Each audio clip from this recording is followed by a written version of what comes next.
Good morning. कालच्या ब्लॉगमध्ये जसं मी तुम्हाला बोलले होते की आम्ही एका ठिकाणी चाललो आहे, त्याच ठिकाणी आम्ही आता निघालेलो आहोत. मम्मीच्या घराजवळून एक 15 ते 20 मिनिटाच्या अंतरावर हे आहे. कासमाळ म्हणून हे ठिकाण आहे आणि खूप असं निसर्गरम्य वातावरण वाटतंय आणि खूप शांतता आहे. खरंच खूप मस्त प्लेस आहे आणि इथे महादेवाचं मंदिर आहे. आणि खरंच असं दगदगीच्या ठिकाणी फिरायला जाण्यापेक्षा असं शांत ठिकाणी येऊन खूप मस्त वाटतं. इथे आम्ही खूप फोटोज काढले, व्हिडिओज काढल्या आणि शिवला इथे छान वाटलं. खूप वारा वगैरे होता, मस्त वाटलं.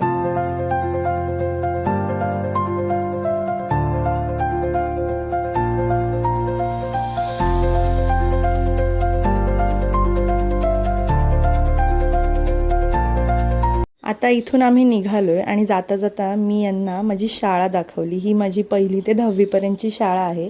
खरंच खूप भारी वाटलं. खूप दिवसांनी मी इथे आता आम्ही फायनली नेरूळला रिटर्न जायला निघालोय. 2 दिवसाची आमची सुट्टी संपलेली आहे. मस्त असं एन्जॉय केलं, फिरलो वगैरे. तुम्हाला हा व्हिडिओ आवडला असेल तर नक्की लाईक करा. चलो बाय.